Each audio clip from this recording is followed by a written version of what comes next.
नमस्कार बच्चों, कक्षा 7 विषय संस्कृत। बच्चों, आज हम संस्कृत विषय का व्याकरण भाग पढ़ेंगे, जिसमें आज हम पर्यायवाची शब्द और विलोम शब्द संस्कृत में पढ़ेंगे। बच्चों, आइए सबसे पहले हम पर्यायवाची शब्द देखें। बच्चों, पर्यायवाची शब्द को ही समानार्थी शब्द भी कहते हैं।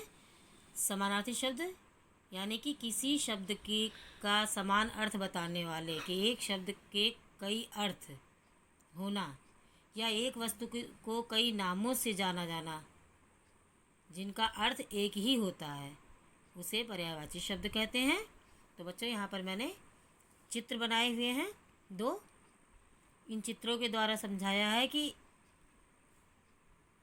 इसको और किन किन नामों से जाना जाता है। जैसे आप यहाँ देख रहे हैं, यहाँ मैंने एक पेड़ का चित्र बनाया है, वृक्ष का। तो वृक्ष को और हम किन किन नामों से जानते हैं, या वृक्ष के शब्द के और कितने अर्थ हैं, इन्हीं को हम पर्यायवाची शब्द कहते हैं। तो आइए देखें। वृक्ष है बच्चों, यहाँ मैंने वृक्ष लिखा है, कि एरो बनाया है कि ये वृक्ष के लिए है। तो इस वृक्ष को और किन किन नामों से जानते हैं, या वृक्ष के और कितने अर्थ हैं, तो आइए देखें। पहला है संस्कृत में वृक्षः। पेड़ को संस्कृत में वृक्ष बोलते हैं, वृक्षः। और वृक्षा को ही हम विटपी भी कहते हैं, पादपः कहते हैं, महीरुह कहते हैं, तरुह कहते हैं और द्रुमः कहते हैं। तो बच्चों, अगर आपको तरु शब्द दे दिया जाए और कहा जाए इसका पर्यायवाची शब्द लिखिए, तो आप वृक्षः, द्रुमः, विटपी, पादपः, महीरुह, इस तरह से आप लिख सकते हैं। तो आप देख रहे हैं कि वृक्ष शब्द को हम वृक्ष शब्द के कितने पर्यायवाची शब्द हुए या कितने अर्थ हुए, या वृक्ष जो है उसको हम और किन किन नामों से जानते हैं, यह आपने देखा। इसी तरह से आप यहाँ देख रहे हैं बादल है, बादल का चित्र है। तो बादल को संस्कृत में मेघा कहते हैं। अब मेघा को और किन किन नामों से जाना जाता है संस्कृत में? मेघा को बच्चों धाराधरा भी कहते हैं, जलधरा भी कहा जाता है, वारिवाह भी कहा जाता है। तो बच्चों, मेघ को हम इन नामों से जानते हैं, और मेघ के शब्द के ही ये अर्थ भी हैं। या जलधरा के अर्थ वारिवाह हो गए, धाराधरा हो गया, मेघा हो गया। आप किसी भी, आपको कहीं भी आ जाए कि जलधरा है या वारिवाह लिखा है, तो इसका क्या अर्थ है, तो आप मेघा लिखेंगे, या इसका क्या पर्यायवाची है, तो भी आप मेघा लिखेंगे। तो इनमें से कोई भी शब्द आ जाए, तो आप इन तीनों शब्दों में से कोई शब्द लिखेंगे तो वह बिल्कुल सही होगा। इसी को बच्चों हम पर्यायवाची शब्द यानी समानार्थी शब्द कहते हैं। कुछ संस्कृत में पर्यायवाची शब्द बच्चों हमने नीचे लिखे हैं, आइए देखें। यहाँ पे संस्कृत में शब्द लिखे हुए हैं, और इन शब्दों को और किन किन नामों से, अर्थों से जाना जाता है, इन शब्दों को और किन किन अर्थों से जाना जाता है, या इस शब्द के और कितने अर्थ हैं, आइए देखें। पहला शब्द है शिवा। शिवा को के और कितने अर्थ हैं शिवा शब्द के, या शिवा को यानी शिव है, भगवान शिव, उनको और किन किन नामों से जाना जाता है, और या उन्हें हम क्या क्या कहते हैं। तो शिवा का पर्यायवाची शब्द है शंभु, पशुपति, महेश्वरा, शंकरा। अब शंकरा का शब्द दे दिया जाए आपको, तो आप उसमें पर्यायवाची शब्द लिखने को कह दिया है, तो आप महेश्वर भी लिख सकते हैं, पशुपति भी, और शंभु, शिवा, यह चारों शब्द लिख सकते हैं। इसी तरह से आपको अगर यहाँ शंभु शब्द दे दिया जाए, पर्यायवाची शब्द पूछ लिया जाए, तो आप पशुपति, महेश्वरा, शंकरा, शिवा लिख सकते हैं। आइए अगला देखें, आकाशः। आकाशः का पर्यायवाची शब्द आइए देखें। आकाशः का पर्यायवाची शब्द है व्योमः, व्योम, पुष्कर, अंबर, अनंत। विद्युत। विद्युत का संस्कृत में पर्यायवाची शब्द है तडित, चंचला, क्षण प्रभा, ऐरावती। समाचारः का पर्यायवाची शब्द है वार्ता, प्रवृत्ति, वृत्तान्तः, उदन्तः। क्रोध।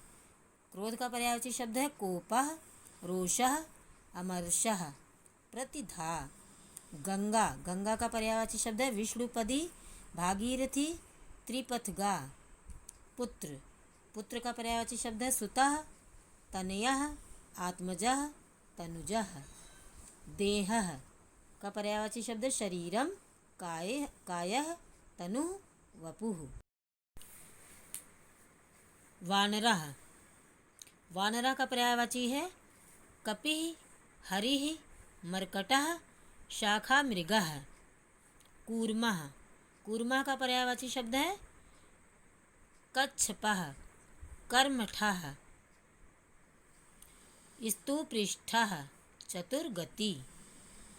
किरणः, किरणः का पर्यायवाची शब्द है रश्मिः, करः, अंशुः। अध्यापकः का पर्यायवाची शब्द है शिक्षकः, गुरुः, आचार्यः। भ्रमरः का पर्यायवाची शब्द है अलिः, मिलिंदः, मधुपः। हंसः, हंसः का पर्यायवाची शब्द है मरालः, कलहंसः। तो बच्चों आपने देखा मैंने यहाँ पर आपको संस्कृत में पर्यायवाची शब्द पढ़ाया और आपको बताया कि एक ही शब्द के कितने अर्थ होते हैं, या ये एक ही वस्तु या कोई भी, चाहे वो वृक्ष हो, चाहे वो किसी व्यक्ति का नाम हो, उस शब्द के कितने अर्थ होते हैं, इसके बारे में आपको बताया। तो आशा करती हूँ आपको अच्छे समझ में आया होगा। आप इस कार्य को अपनी कॉपी में करेंगे। आइए बच्चों विलोम शब्द देखें संस्कृत में। विलोम शब्द, जैसा कि आप सभी जानते हैं, विलोम शब्द को ही विपरीतार्थक शब्द कहते हैं बच्चों, और विलोम का अर्थ भी उल्टा होता है। तो मैंने आपको विलोम शब्द यहाँ चित्र के द्वारा समझाया है। आइए देखें। आप देख रहे हैं बच्चों, यहाँ मैंने ऊपरी लिखा है और यहाँ पर अधः लिखा है। तो जैसा कि आप चित्र में देख रहे हैं, पेड़ के पर फल लगे हैं, तो फल जो है वह पेड़ पर कहाँ लगे हैं? ऊपर लगे हैं ना। तो संस्कृत में ऊपर के लिए ही ऊपरी शब्द आता है। और ऊपरी का उल्टा क्या होता है, या ऊपर का अगर आपको उल्टा कहा जाए या विपरीतार्थक शब्द कहा जाए या विलोम शब्द कहा जाए, तो आप क्या लिखेंगे? ऊपर का विपरीतार्थक शब्द होगा नीचे।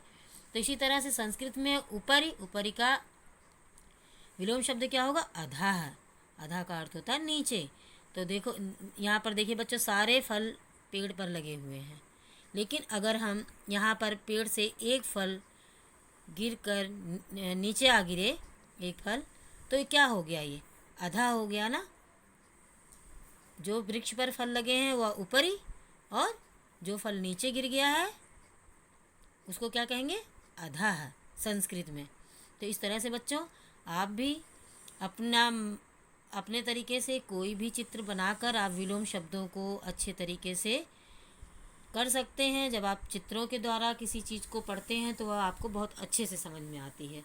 तो आप भी कोशिश करें, जिस तरह से मैंने आपको समझाया इसी तरह से आप भी विलोम शब्द चित्र के द्वारा लिखें और पढ़ें। तो आइए बच्चों, यहाँ पर हमने कुछ विलोम शब्द नीचे लिखे हैं, आप उसे ध्यान से देखें और समझें।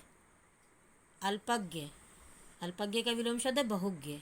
अल्पज्ञ का अर्थ है जो कम जानता हो, बहुज्ञ जो बहुत ज़्यादा जानता हो या विद्वान कह लीजिए। अग्रजः, इसका विलोम शब्द है अनुजः।